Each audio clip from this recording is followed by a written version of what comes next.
Hello peoples, today I'm going to be doing a review for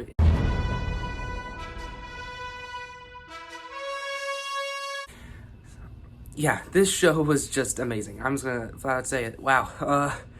I was very impressed, and while going into this, I was extremely, like, this show better be good, or else, like, what's this hype for? Because I always don't, it's something I can't help, so don't get mad at me when I say this. Going into animation, I always think, because it's animation. Of course, there's some good animation out there. Yeah, I'm not gonna lie. Like, there's animated movies I do enjoy, but they never grasp onto me as much as live action does, and I think that could go with almost about anything.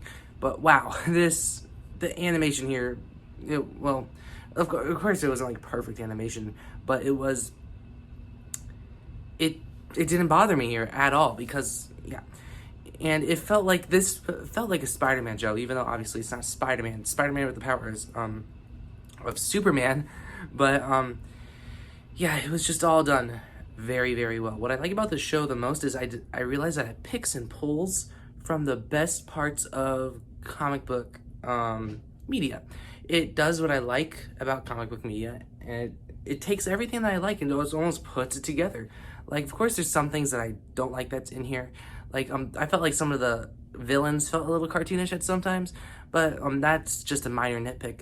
But it just picks and pulls of everything I like. It has the beating heart at its core, but at the same time, it's like you take the emotional scenes of Raimi, you take the awesome scenes of Snyder, and you almost mish them together. It feels like Sam Raimi wrote this and Snyder directed. That's how it feels. Of course, I know there's people who don't like Snyder out there, that this is just a comparison of the way I see it. But that's what I saw it as. And so I felt like Zack Snyder was directing and Sam Raimi was writing. And that's definitely a weird mix. But I feel like this mix between, the grit of the action and the heart at its core really made it feel all the more realistic, even though, like I said, it's still an animated show. It just worked very well. Like, it has those scenes that just have that, like, yes, this is the heart that you want out of a comic book film, but yes, it also has that grit. You're like, yes, just go there and go for it. And that's what I love. And it mostly has to do why those scenes hit so hard, where you just like, yes, go for it when it comes to the action, is just the characters. You are so attached to the characters. From episode 1, I remember it started off with, it's full spoilers, by the way, when, first episode started off and they're usually the, it's the group of people that die at the end of the episode 1. I was like, okay, I guess they're getting a cheesy action sequence with introducing the team that I don't care about, so why am I seeing an action sequence of them first? And so the show led me to believe, like, these characters will have deeper meanings in the, in the future.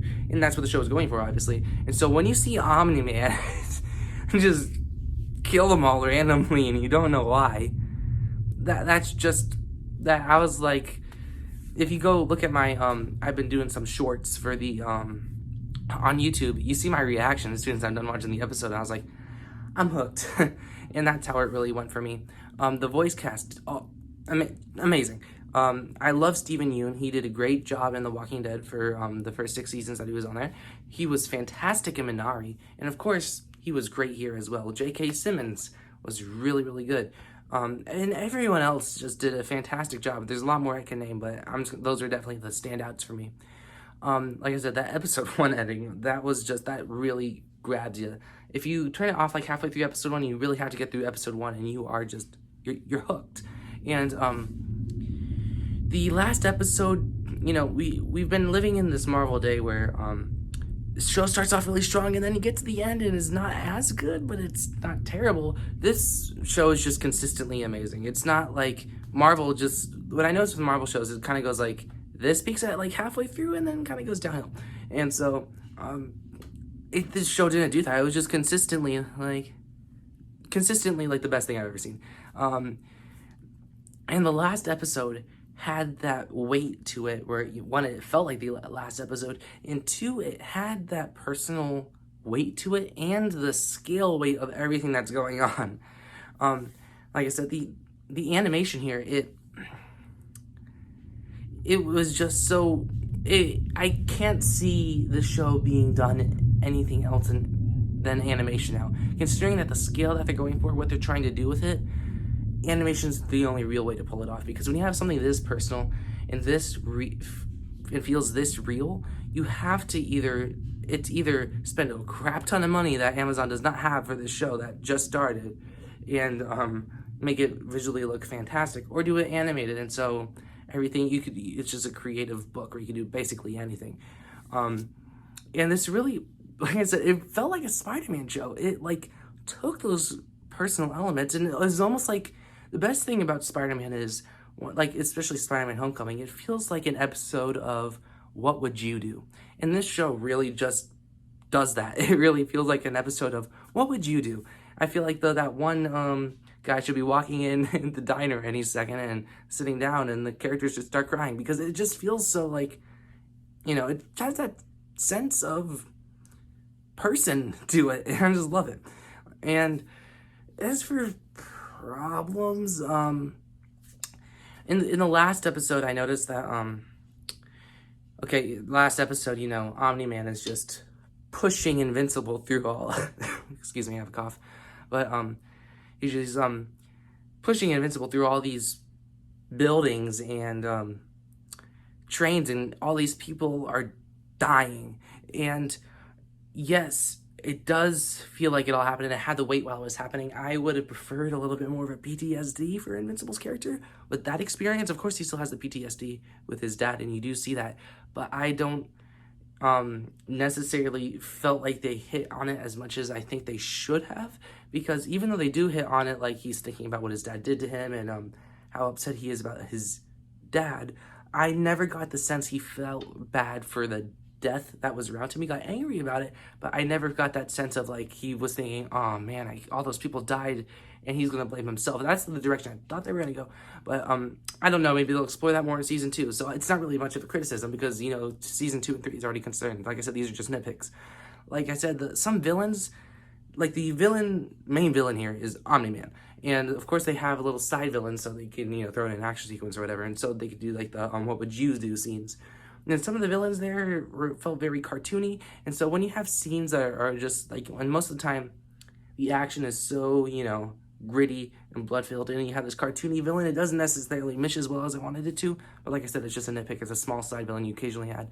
And this last little nitpick I had was some characters I just enjoyed more than others. Like there are some scenes, like I didn't dislike any characters. All the characters are good. It's just we have multiple storylines between multiple characters going on, and in some scenes I was like, okay, I want to see what Invincible is doing now, because that's how I really felt. I was like, okay, let's get back to our lead, because Invincible was just, I'm sorry, I'm terrible with names. The only reason why I know his name is, he's the title of the show, and the only other reason why I know Omni-Man is because everyone keeps talking about him. So all I know is Invincible and Omni-Man. So I don't remember the characters' names, but, Invincible, he was just the core of the show. He really carried the heart of it. And so scenes with him were a lot more, investing than scenes with, the robot guy and that, girl that, shrinks and, it gets smaller the more she's the monster. Like, it was not bad, and I was still invested in it. It's just I didn't care about it as much as the central character.